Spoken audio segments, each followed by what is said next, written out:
สวัสดีท่านผู้ชมที่เคารพขอต้อนรับเข้าสู่รายการเราคือเรื่องจริง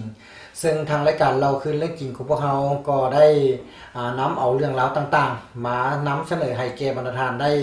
ติดตามชมกันในแต่ละวันอาทิตย์เนาะท่านผู้ชมระยะผ่านมาท่านอาจจะได้ยินข่าวต่างๆโดยเฉพาะแม่นอยู่ในทางสื่อออนไลน์และก็ผู้ที่บริโภคและก็บรรดาสังคมต่างๆทั่วเมืองทั่วแข่งอาจจะได้ยินและหลายท่านก็คงจะเห็นอยู่ในโฆษณาของทางสถานีโทรภาพต่างๆเกี่ยวกับซาเจสันวินเตอร์เนาะปัจจุบันนี้ก็ถือว่าหลายคนนี่เกิดความสับสนเนาะยังบ่เข้าใจว่าเรื่องจริงนี้มันเป็นแบบใดแนวใดแต่ว่าทางรายการของพวกเขามื้อนี้ก็จะมาเจาะลึกเบื้องหลังเรื่องจริงเรื่องดังกล่าวที่ว่ามันสร้างความสับสนให้แก่บรรดาพ่อแม่ประชาชนเนาะโดยเฉพาะบางท่านก็บอกว่าเห็นคือโคนากินแล้วแม่นดีนั้นเดี๋ยวนี้แต่บางสื่อบางสื่อออนไลน์ก็ออกมาบอกว่ากินแล้วมีการตับแข็งเป็นแนวนั้นแนวนี้เนาะแต่ว่ามื้อนี้ทางรายการเราคือเรื่องจริงของพวกเขานี้ก็จะมาพาท่านมาเบิ่งเบื้องหลังแล้วก็มาสัมภาษณ์กับนักวิชาการของเพิ่นเนาะที่ว่าเรื่องดังกล่าวนี้มันเป็นแบบใดแนวใดเนาะและล่าสุดก็มีหนังสือแจ้งการจากกระทรวงสาธารณสุขนี้ออกมาว่ามีความจริงแท้บ่เนาะกินแล้วมันเป็นแบบใดแนวใดกันแท้เนาะปัจจุบันนี้ก็ถือว่าเกิดความสับสนซึ่งทางรายการของพวกเราก็จะมาสัมภาษณ์ทางนักวิชาการของเพิ่นในมื้อนี้ตอนนี้ก็อยู่ทางข้าพเจ้าแล้วสบายดีเจ้าสบายดีเจ้าสบายดีท่านผู้ชมเนาะข้าพเจ้าชื่อธีรนันท์สุนทราเนาะซึ่งเป็นตัวแทนหรือว่าเป็นทีมงานผู้บริหารของบริษัทเจสันวินเตอร์ลาวแล้วก็ได้มีโอกาสที่ว่าท่านผู้ชมได้เห็นข้าพเจ้าอยู่ทางจอโทรภาพแล้ววันนี้ก็จะมาจะมาว่าความจริงให้กับประชาชนในระยะที่ผ่านมานี่ครับที่ว่าเกิดบรรดาสื่อออนไลน์ต่างๆบ่ว่าอยู่ตาม Facebook เนาะหรือว่าอยู่ตามข้อความที่มันเอาไปส่งหากันและก็จากผู้บริโภคเองเนาะแล้วก็ล่าสุดก็มีหนังสือแจ้งการจากกระทรวงสาธารณสุขออกมาเนาะว่าเฮาหยุดเซาว่ากินแล้วมันเป็นอันตรายนั้นอย่างนี้เนาะแต่ว่าจากความเป็นจริงมันเป็นจังได๋กันแน่ตอนนี้เจ้าจากความจริงเนาะนุ่มป้อมแล้วก็ทางผู้ชมทางบ้านข้าพเจ้าจะขอตอบความจริงหรือว่าทุกอย่างที่ว่าการบริโภคเข้าไปนั้นต่อร่างกายโดยแล้วแต่เขาว่าเป็นการสะสมตั้งแต่เฮาฮอดจังได๋น้อยฮอดใหญ่แพ้ทับทั้งเบิดทั้งปวงเนาะแต่ว่าเจสันวินเตอร์ของเฮานี่กำลังจะบอกว่าของเฮานี่ก็คือเป็นเจสันวินเตอร์ที่ผลิตถูกต้องตามกฎหมายโดยที่จะมีของห้องว่าป้องกันและก็รักษาและก็บำรุงแต่ว่าของเฮาเนี่ยเป็นสินค้าว่าเป็นการรักษาและก็เป็นการป้องกันโรคต่อต้านโรคและอีกตัวนึงเพราะว่าเป็นสินค้าที่บำรุงซื่อโดยที่ทางกระทรวงสาธารณสุขเพิ่นก็เลยได้ออกมาเพราะเป็นชื่อเจสันคือกันแต่ว่าเจสันวินเตอร์เนี่ยมี40กว่าชนิด40กว่าชนิดเจ้าในนั้นแล้วก็รวมทั้งของเฮาอยู่นำแม่นแล้วก็คือเป็นโปรดักต์เดียวกันเพราะว่าเป็นชื่อเดียวกันเลยชื่อเดียวกันแต่ว่าคนละรุ่นแต่คนละรุ่นเจ้าเป็นคนละรุ่นแต่ว่าตัวแจ้งการนี่มันแจ้งการเกี่ยวกับของเฮาบ่คือคำว่าแจ้งการนี่ก็คือสร้างยุคของเฮานำและก็โดยรวมเลย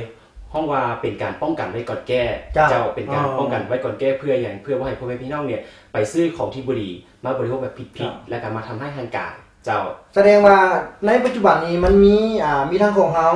แล้วก็มีหลายอันที่จำหน่ายในลาวนี่เจ้า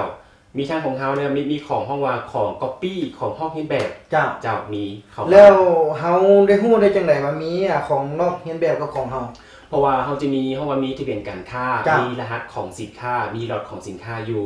แล้วก็มีหลากหลายคนประชาชนที่ไปบริโภคแต่ว่าจริงๆแล้วเรื่องนี้เขาก็ได้เก็บข่าวมาดุดแล้วแต่เขายังบ่ให้ความกระจ่างแจ้งกับประชาชนเพราะว่าตอนนั้นเนี่ยผู้บริโภคก็ยังน้อยอยู่ที่ว่าซื้อของปลอมมาบริโภคเพราะมันถือกลัวว่าซั่นซะราคาเนี่ยจะถือกลัวแต่ว่ากินแล้วก็บ่ดีมันคือกลกันหลายน้อยซำใดระหว่างของเฮาครึ่งต่อครึ่งเลยเจ้าครึ่งต่อครึ่งมันครึ่งต่อครึ่งหมายความว่าคือตัวนั้นน่ะอยู่ในหั่นน่ะอยู่ในกระป๋องของผลิตภัณฑ์เจสันเป็นอย่างเฮาบ่ฮู้เนาะแต่ว่าโลโก้คือกันเลยโลโก้ทุกอย่างคือกันแต่ว่าของเฮานี่ได้รับ ลิขสิทธิ์แม่นละมีทะเบียนการค้าเจ้าจากประเทศสหรัฐอเมริกาเจ้าอยู่รัฐแคลิฟอร์เนียถูกต้องตามกฎหมายและนอกเหนือจากประเทศสหรัฐอเมริกาแล้วท่านผู้ชมประเทศที่พัฒนาบ่ว่าจะเป็นเยอรมันออสเตรเลียพม่าญี่ปุ่นเกาหลีและอีกหลากหลายประเทศให้การยอมรับผลิตภัณฑ์ของเจสันวินเตอร์เนาะห้องว่าและอยู่ในใบอนุญาตนี่มันบอกว่าจังได๋ให้เฮาเป็นตัวแทนอยู่ในลาวนี่คือให้เป็นตัวแทนนะครับเป็นผู้จัดจำหน่ายแต่เพียงผู้เดียวในลาวเลยถ้าเกิดว่าผู้ใดที่นำเข้ามาของปลอมหรือว่าของที่บ่ดีเฮาก็มีสิทธิ์ที่จะเอาเรื่องได้เลยในแบบนี้มีใบตัวนั้นมาจากคุณบ่เจ้ามีใบอย่างอยู่ในเจ้าตัวนี้เป็นใบลิขสิทธิ์เลยหนึ่งปลอมเนาะเป็นลิขสิทธิ์ตัวนี้เป็นใบลิขสิทธิ์เป็นลิขสิทธิ์นี่มันบอกว่าจังได๋เขียนว่าจังได๋มันมีเป็นภาษาอังกฤษตอนนี้ท่านผู้ชมเนาะแต่ว่าจังหน่อยจะเป็นสไลด์ภาษาลาวให้ท่านผู้ชมภาพพิเศษท่านผู้ชมได้เบิ่งกันว่ามันเป็นแบบใดอนุญาตคือแนวใดลองอธิบายเบิ่งใบคือใบลิขสิทธิ์นี้มีการอนุญาตว่าให้ทางเจสันวินเตอร์ลาวเฮาเนี่ยเป็นผู้จัดจำหน่ายเจสันวินเตอร์แต่เพียงผู้เดียวโดยและการนำเข้าจัดจำหน่ายโดยที่บริษัทอยู่รัฐแคลิฟอร์เนียเนี่ยเพิ่นเป็นผู้อนุญาตแต่งตั้งจัดจำหน่ายคือสินค้ายี่ห้อนี้เจ้าลายถูกต้องตามกฎหมายนำเข้าโดยที่ภาคพื้นเอเชียทางเจสันวินเตอร์ของผู้ห้องว่าต้นแบบของผลิตของเพิ่นเนี่ยเพิ่นก็มีการวิจัยมีการวิเคราะห์มาและนอกเหนือจากใบลิขสิทธิ์แล้วเฮาก็ยังจะมีใบการบริโภคเนาะมีใบบริโภคว่าการบริโภคสินค้าห้องว่าการบริโภคนั้นเพราะว่ามีปริมาณเท่าไหร่แต่ว่าในเอกสารจากกระทรวงสาธารณสุขที่ว่าให้เฮายึดนี่ก็คือว่ามันจะมีสารเกินขนาดมีล็อตเกินขนาดแต่ว่าเฮานี่ขนาดเท่าไหร่คือเพิ่นอยู่ในใบที่ว่าเฮามีการแปลเนาะมีการแปลบ่ว่าจะเป็นทางกระทรวงยุติธรรมและก็ทางศาลเพิ่นก็ได้ในให้เกียรติมาแปลเพราะว่าของเอกสารมันเป็นกาแดงถูกต้องตามกฎหมายจากประเทศสหรัฐอเมริกาเนาะและหลังจากนั้นเฮาก็ได้เอามาแปลเป็นภาษาลาวในนี้เขาก็บอกว่าผลิตภัณฑ์ซาเจสันวินเตอร์นี้เนาะมีปริมาณการบรรจุซัพพลอห้องว่าประมาณ 5% หรือว่าปริมาณที่ว่าที่แท้จริงเนี่ยประมาณ16กรัมต่อ1เม็ดของเจสันต่อ1เม็ดของเจสันนั่นแสดงว่าคนเฮาเนี่ยต่อ1เดือนเนี่ยควรบริโภคเพราะว่าสมุนไพรชนิดนี้บ่เกิน142กรัม142กรัมแต่ว่าของเฮานี่มี7จุดแค่ 7.1 กรัมเท่านั้นนั่นแสดงว่าบ่มีผลให้ต่อร่างกายบ่สามารถที่จะตับแข็งได้ดังที่ข่าวลืออย่างต่างๆนั่นก็แสดงว่าสินค้าเฮาเนี่ยถ้าเกิดว่าใส่สารเกินขนาดก็จะเป็นผลให้แต่ว่าตัวนี้คือมีใบวิจัยยั่งยืนจากประเทศสหรัฐอเมริกาแล้วเรียบร้อยจากแคลิฟอร์เนียแล้วเรียบร้อยว่าบ่มีผลข้างเคียงต่อร่างกายหลังจากดื่มสารตัวนี้เข้าไปห้องว่าตัวซัพพลอเป็นการป้องกันบำบัดเสริมสร้างเนี่ยจะเฮ็ดให้ร่างกายเฮาเนี่ยมีแรงห้องว่ามีภูมิต้านทานต่อสู้กับโรคให้ต่างๆแล้ววันนี้เฮาอาจจะเปรียบเทียบกันได้จังได๋ระหว่าง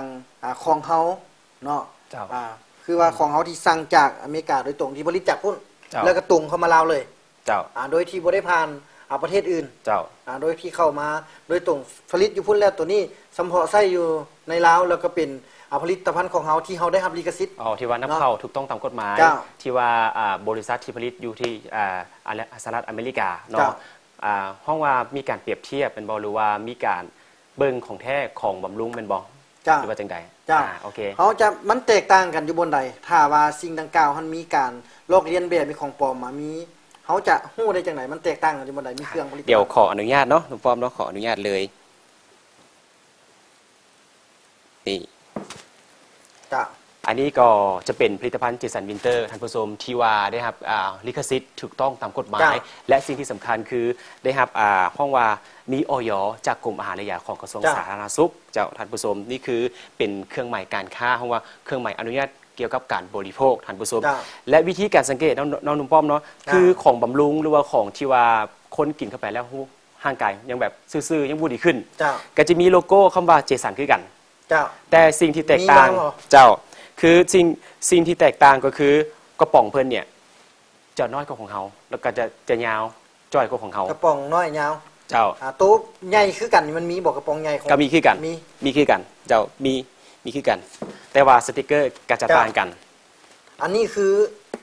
ของเฮาของแท้เนาะของแท้เลยของเฮาเนี่ยสังเกตง่ายๆนึง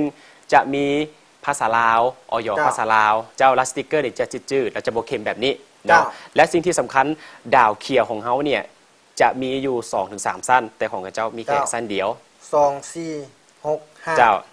และสิ่งที่สำคัญยูรุมของคำว่าวิทซัพพลอเนี่ยของเขาจะบอกว่านิวไซส์70 กรัมทีแบรนด์ทีบรีดอย่างนี้แต่ว่าของเพิ่นเนี่ยจะบ่มีเลยเจ้า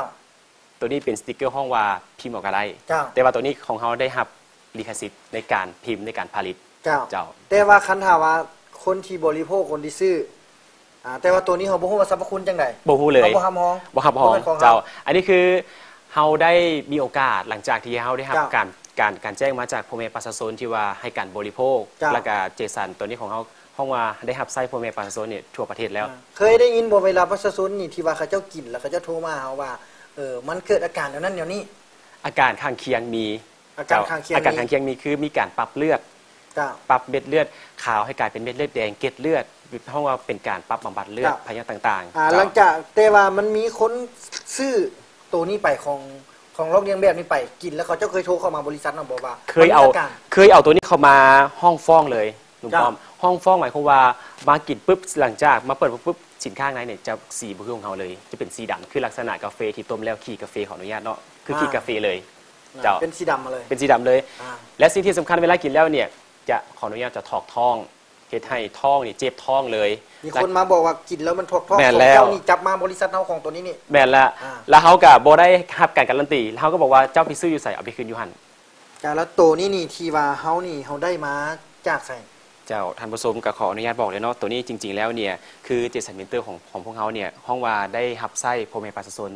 ห้องว่าเกือบ18แข่งแล้วก็ว่าได้เกือบทุกเมืองเลยก็ว่าได้แล้วก็พ่อแม่พี่น้องนี่มีโอกาสได้ดื่มได้กินแล้วเป็นการป้องกันเป็นการบำบัดดีขึ้นหลากหลายพยาธิเนาะห้องว่าเป็นสินค้าที่มีชื่อเสียงบ่ว่าจะเป็นประเทศลาวเฮาแล้วก็ทั่วโลกเลยเนาะแล้วถามว่าได้มาจากไสเนาะ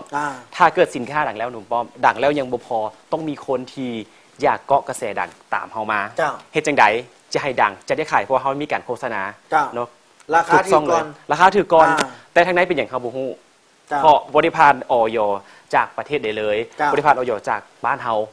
เนาะบ่มีใบการันตีหยังเลยกินแล้วคือลักษณะกินซาทั่วไปก็คือกินซาทั่วไปจะบ่ให้ห้องว่าบ่มีการบำรุงบ่มีการต่อต้านเลยเฮาบริษัทเฮากล้ารับประกันบ่สมมุติว่าประชาชนบางครั้งเนาะบางคนก็อาจจะคิดว่ามันเป็นของบริษัทนี่แหละแต่มันเฮ็ดมา2อันตัวนึงมันก็คือตั้งราคาแพงไว้ตัวนึงมันตั้งราคาถูกเพื่อให้คนไปซื้อราคาถูกแล้วกวยผลกำไรเข้ามาเฮากล้ารับประกันบ่ว่าเฮาบ่ได้แบบนี้อันนี้กล้ารับประกันและกล้าสาบานเลยหนุ่มป้อมเอาเป็นว่าบริษัทเฮานั้นมีการเฮ็ดด้วยความบริสุทธิ์ใจเนาะมีด้วยความจริงใจโดยที่อยากให้พ่อแม่ประชาชนลาวเฮาเนี่ยได้รับของแท้ของจริงของดี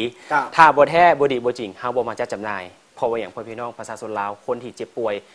จำเป็นและก็สำคัญและก็ห้องว่าอยากได้โอกาสอยากได้สิ่งที่ดีเข้ามาสู่ร่างกายและเฮาบ่จำเป็นที่จะเอาของที่บ่ดีเนี่ยเอามาจัดจำหน่ายให้พี่น้องถึงแม้จะราคาถูกกว่าเฮากอบกวยก็ตามเนาะแต่มันบ่เป็นสิ่งที่บ่เป็นเป้าหมายของเฮาเจ้าแต่ว่ามี2อันติดกันมานอกจากตัวนี้แล้วมันมีผลิตภัณฑ์คล้ายๆกันอีกยังมีตัวเม็ดเนาะลุงป้อมตัวเม็ดนี้ของที่ว่าบำรุงหรือว่าของที่เฮาบ่เป็นของเฮาเนาะก็คือตัวนี้จะมีอยู่ห้อยเม็ดมีห้อยเม็ดแต่ของเฮานั้นจะมีอยู่60เม็ด60เม็ดแตกต่างกันเลยและสิ่งที่สำคัญตัวนี้จะเป็นกินแล้วคือบำรุงกินก็คือห้องว่าบำรุงนี่กินก็ได้บ่กินก็ได้แต่ตัวป้องกันต่อต้านจำเป็นต้องกินของเขานี่ห้องว่าเป็นตัวป้องกันและเป็นตัวต่อต้านเฮ็ดให้สภาพร่างกายนี่แข็งแรงขึ้นแต่ตัวป้องกันนี่ห้องว่าตัวบำรุงนี้ลักษณะคือเฮากินอาหารครบ5หมู่กินผักกินสิ้นกินปลากินเครื่องที่สะอาดห้องว่าตัวบำรุงเนาะและสิ่งที่สังเกตท่านผู้ชมห้องว่าวิธีการสังเกตเนาะของบริษัทเจสันมินเตอร์ลาวเฮาก็จะมีดาวเขียวเนาะและยังบ่พอมีดาวแดงและสิ่งที่สำคัญท่านผู้ชมก็จะมีคำว่าอย.ภาษาลาวติดอยู่ห้องว่าเป็นขึ้นมาเจ้าเขาเข้ามาผ่านอย.มีจดทะเบียนเมียงถูกต้องตามกฎหมายมีทะเบียนเจ้ามีผ่านอย.มาเจ้าก็คือประเทศเฮาเนี่ยเฮาเป็นประเทศที่กำลังพัฒนาและประเทศที่เพิ่นพัฒนามาแล้วหลากหลาย10ปีอย่างเช่นเยอรมันออสเตรเลียเกาหลีญี่ปุ่นเพิ่นก็ให้การยอมรับมีการออกอย.ให้ผลิตภัณฑ์ของพวกเฮามาเจ้าเฮาจะสังเกตได้จังได๋ทุกอย่างมันมาคือกันเป๊ะเจ้าก้องมาทอกันเจ้าต่างแต่มี100กับ50อันนี้คือความแตกต่างของเจ้าสังเกตว่าของที่บำรุงเนี่ยจะบ่มีดาวเขียวคำว่าดาวเขียวเฮาได้ลิขสิทธิ์แต่ลิขสิทธิ์เฮาก็จะกลับเข้ามาใบตัวนี้คือเก่านี่ ใบลิข ใบ สิท ตัว ธิ์ นี้คือใบที่ว่าลิขสิทธิ์ ดาวเขียวทั้งดาวเขียวแล้วก็ อ่า ทั้งอนุญาตจัดจำหน่าย จ้ะ คือลิขสิทธิ์ดาวเขียวตัวนี้พวกเขาจะได้แต่เพียงผู้เดียวในโลก สามารถเบ้าได้ในโลกเลย เจ้า จะบุวิไห่ก๊อปปี้แล้ว เจ้า ห้องเห็นแบบได้เนาะ แล้วอาจจะมีเขาเจ้ามาก๊อปปี้แล้วมาใส่นี่ เบิ้งอย่างไรกับบุคือ ถ้าเกิดก๊อปปี้มาปุ๊บเนี่ยคือตัวสติกเกอร์เนี่ยมันจะต้องเป็นตัวเดียวกันเลย จ้ะ แต่ถ้าเกิดเราเป็นการติดถือว่าเป็นของปลอมแล้วติดดาวเขียวจะซื้อถือว่าเป็นของปลอมแล้วเนื้อว่าถือว่าเนื้อของสติกเกอร์เนี่ยจะต้องเป็นเนื้อเดียวกัน อ่า เนาะเป็นเจี๊ยดติดต่อกันเลย เจ้าแต่ว่าปัจจุบันนี้สังเกตเบิ่งตัวนี้จะบ่มีดาวอยู่นี่ เจ้า อ่า จะบ่มีดาว เจ้า และก็มีห้อยเม็ด มีห้อยเม็ด เจ้า อันนี้คือจำนวนที่ว่าความแตกต่างในวิธีว่ามันหลายก่อนคือตัวนี้มีห้อยเม็ดตัวนี้มี เจ้า 10เม็ด เจ้า แต่ว่ากินยังคืนบ่ฮู้ตัวนี้ บ่ฮู้ ผลิตภัณฑ์ของตัวนี้ เฮาบ่ฮับ แม่นของเฮา เจ้าแม่นละ อ่า เจ้านี่แหละนี่คือความจริงที่หนุ่มป้อมอยากเจาะจีนเนาะ เจ้า เจ้า และปัจจุบันนี้หลายคนอาจจะสงสัยกันอีกเนาะ เจ้า บางเทื่อมันจะคล้ายๆกันคือกัน เจ้า อีกเนาะคือตัวนี้นี่เนาะมันบ่เป็นของเฮาเป็นที่ว่าของเทียมขึ้นมาราคาแตกต่างกันอีก เจ้า แล้วก็กินผลเฮาก็บ่ฮู้ว่ามันเป็นจังได เจ้า แต่ว่าของเฮานี่เฮาสามารถประกันได้ รับประกัน แต่ว่า ได้ มันกินแบบนี้ เจ้า เป็นแนวนี้ เจ้า ตามชื่อหลายคนอาจจะเห็นอยู่โฆษณาต่างๆว่ากินดีหั่นดีนี่เนาะแต่ว่าสุดท้ายกินเข้าไปมันอาจจะบ่แม่นเป็นของเฮาก็ได้ เจ้าแม่นละ แต่ว่าในล่าสุดนี้ที่ว่ากระทรวงสถานนี่ก็คือว่าได้สั่งให้เฮาหยุด โจ๊ะ ก็เลยว่าโจมานํกัน เจ้า แต่ว่าคันทำเป็นของเฮาแท้ๆเนาะกินมามากวดเป็นกับเฮานี่ทุกอย่างเราสามารถ เจ้า คืนเงิน แม่น ให้ ละ ค่าเสียหายทุกอย่าง แม่นละ นั่นให้ข้าเจ้าทุกอย่าง เจ้า อันนี้ความ